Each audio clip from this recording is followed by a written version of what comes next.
आज social media से लेकर सड़कों तक हर तरफ एक ही चीख है, फर्जी इनकाउंटर बंद करो, इंसाफ दो। लेकिन रुकिए, आज जो लोग छाती पीट रहे हैं, कल तक वही इस सिस्टम के लिए चीयर लीडर्स बने हुए थे।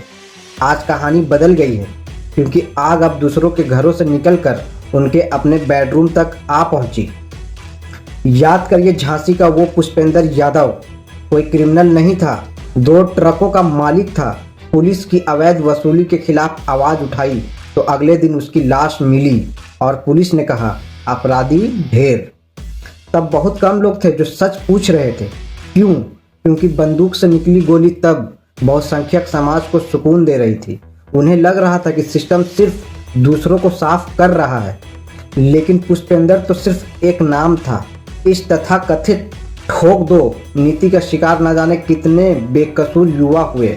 अलीगढ़ का वो मुस्तकीम और नौशाद याद है ना, जिन्हें पुलिस ने मीडिया को बुलाकर कैमरे के सामने लाइव इनकाउंटर में मार गिराया था और बाद में उनकी माओं ने रो रो कर कहा कि लड़के बेकसूर थे।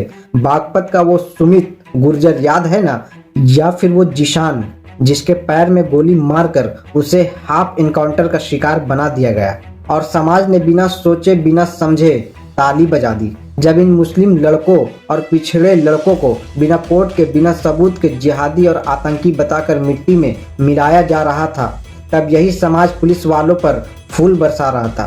मर गया साला कटुआ, मिल गई 72 हुरे, गया एक और जिहादी, मिल गई आतंकवादी को जन्नत। ये वो कमेंट्स हैं जो आपको किसी भी न्यूज के कमेंट सेक्शन में दिख जाते होंगे जब किसी मुसलमान का इनकाउंटर किया जाता है। जिन लोगों ने इस व्यवस्था को पाला, पोसा, बढ़ाया, चढ़ाया, खूब अप्रिशिएट किया गया जब भी मजदूरों का, मजलूमों का, दलितों का, मुसलमानों का इनकाउंटर हुआ, बुलडोजर एक्शन हुआ, उनके खिलाफ खूब उसको सेलिब्रेट किया गया। कहीं मिठाई बांटी गई तो कहीं पुलिस वालों को जय जयकार करी गई। बाबा का मॉडल पूरे देश में मांगा गया। और आज जब बिहार में भरत तिवारी की हत्या कर दी इसी पुलिस ने, तब लोगों को याद आया कि जुडिशियल प्रोसेस नाम की भी कोई चीज होती है। हम चिल्ला चिल्ला कर थकते रहे कि भाई इनकाउंटर या बुलडोजर जस्टिस ये सिरे से असंवैधानिक है, कि पुलिस को चाहिए कि जुडिशियल प्रोसेस को फॉलो करे। वहां पर कोर्ट्स हैं, कोर्ट्स डिसाइड करेंगे सही और गलत क्या है। आज जब भरत तिवारी नाम के उस लड़के की पुलिस ने हत्या कर दी, हत्या मैं इसलिए कह रहा हूं क्योंकि उसने सरेंडर कर दिया था, अपना हथियार फेंक दिया था।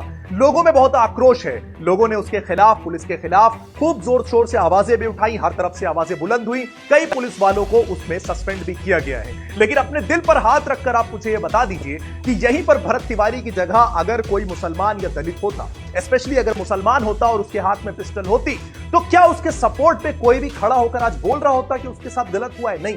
जो उसके साथ में या जो उसके समर्थन में बोलता कि इनकाउंटर गलत हुआ है, आज उसको भी गाली दी जा रही होती। आपने खुद इस सिस्टम को शॉर्टकट न्याय की लत लगाई। आपने ही पुलिस को जज और जल्लाद बनने का लाइसेंस दिया।